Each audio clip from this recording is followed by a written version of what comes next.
अस्सलामु अलैकुम नाज़रीन। कलसूम बचपन ही से सुलझी हुई लड़की थी। वो मौलवी साहब की इकलौती बेटी थी।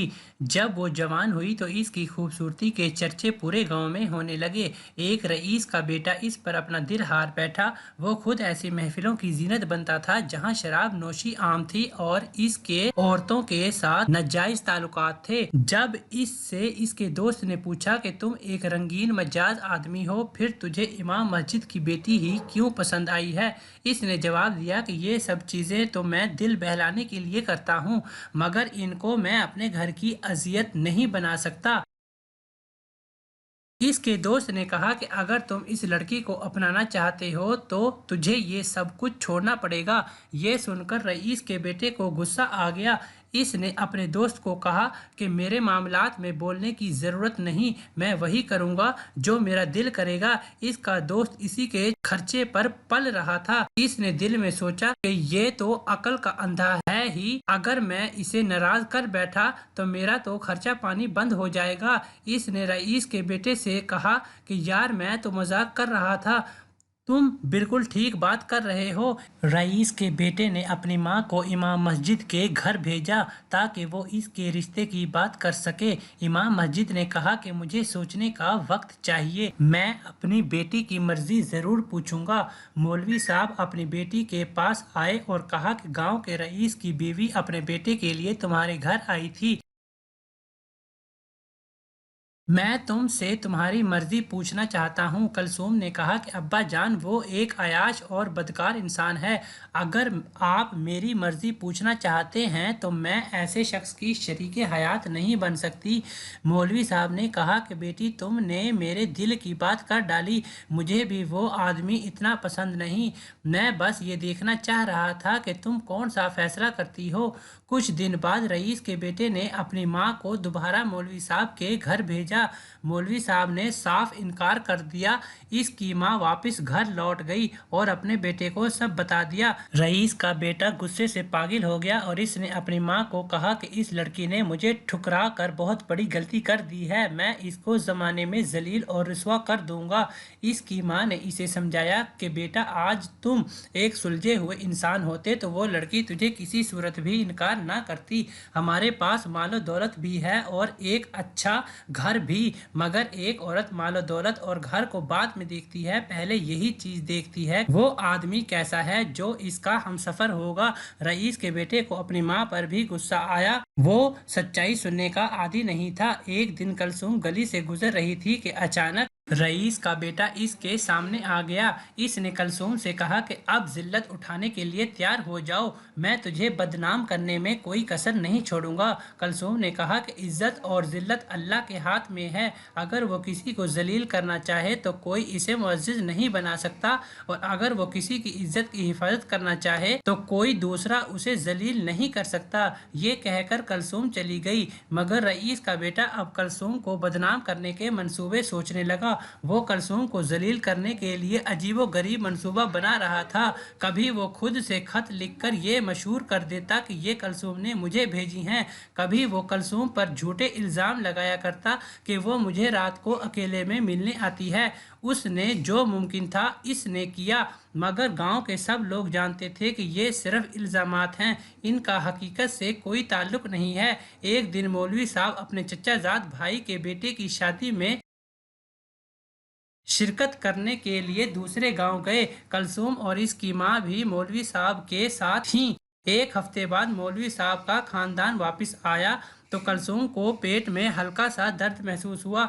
मौलवी साहब गांव के एक हकीम के पास ले गए और उसने कुछ अद्वियात दे दी। मौलवी साहब को तसल्ली दी कि आपकी बेटी जल्द ठीक हो जाएगी।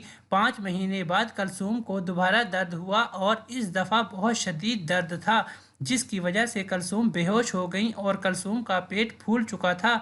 मौलवी साहब कलसूम को दोबारा हकीम के पास ले गए तो हकीम ने दावा कर दिया कि कलसूम हामिला हो चुकी हैं, क्योंकि पेट के अंदर बच्चा हरकत करता दिखाई देता है और ये वो दर्द था जिसमें अल्ट्रासाउंड और एक्सरे की सहूलत मौजूद नहीं थी। मौलवी साहब शर्म से पानी पानी हो गए और कलसूम को साथ लेकर घर रवाना हुए। रईस का बेटा हकीम के पास आया और इससे दरियाफ्त किया कि मौलवी साहब की बेटी को क्या तकलीफ है। हकीम ने रईस के बेटे को सब बता दिया और रईस के बेटे की खुशी की इंतहा ना रही। वो तो इसी मौके की तलाश में था किस तरह कलसूम को बदनाम किया जा सके। इसके दिमाग में एक शैतानी तरकीब आई। इसने एक मिरासी को बहुत सारे पैसे देकर कहा कि ढोल बजाकर पूरे गांव में मशहूर कर दो कि मौलवी साहब की बेटी बगैर निकाह के ही बच्चे की मां बनने वाली है। बहुत सारे लोग ये बात सुनकर मौलवी के दरवाजे पर जमा हो गए। वो मौलवी साहब से हकीकत जानना चाहते थे, मगर मौलवी का झुका हुआ चेहरा देखकर सब समझ गए कि उन्होंने न सिर्फ मौलवी साहब को मस्जिद की इमामत से हटा दिया, बल्कि ये मुतालबा भी किया कि 2 दिन के अंदर अंदर वो गांव छोड़कर चला जाए, क्योंकि हमारे गांव में ऐसे बेहया लोगों के लिए कोई जगह नहीं। कलसूम अपनी माँ के सामने कस्में उठाकर यही कहती रही कि मुझे किसी नामहरम ने हाथ तक नहीं लगाया। मौलवी साहब तलवार लेकर आए और कलसूम का सर कलम करना चाहा, मगर इसकी माँ सामने आ गई। इसने कहा, मैं ये साबित करूंगी कि मेरी बेटी बेकसूर है। कलसूम की माँ ने एक हकीम का नाम सुना था जो दनाई में बहुत शोहरत रखता था। वो दोनों कलसूम को इसके पास ले गए। हकीम ने देखा कि कलसूम का पेट फूला हुआ था और पेट के अंदर हरकत भी थी। इसने एक कमरे में कुत्ता ज़िबा किया और दूसरे कमरे में बकरा ज़िबा कर दिया।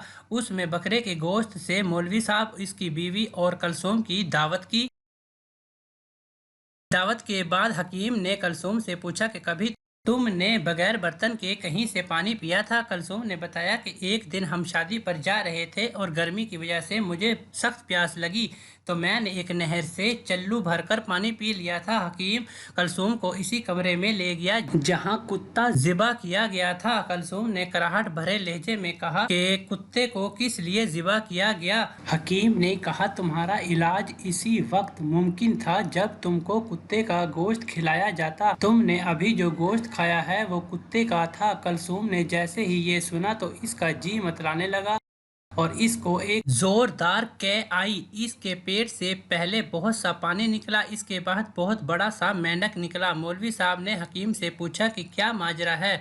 हकीम ने मौलवी को बताया कि जब कलसूम ने नहर से पानी पिया था तो इस पानी में एक छोटा सा मेंढक, जो इस वक्त टिडपोल की शक्ल में था, पेट में चला गया। वो पेट में ही प्रवेश पाता रहा। जब वो पूरा मेंढक बन गया तो पेट फूलना शुरू हो गया, बिल्कुल इसी तरह जैसे एक औरत उम्मीद से हो। इसके बाद पूरे गांव वालों को जब इस हकीकत का पता चला तो वो मौलवी साहब से माफ़ी मांगने इसके घर आए, मगर इस वाक़े के बाद मौलवी साहब पूरी ज़िंदगी अपनी बेटी से माफ़ी मांगते रहे और बेटी मुझे माफ़ कर देना, मैंने तुम्हारे किरदार पर शक किया था।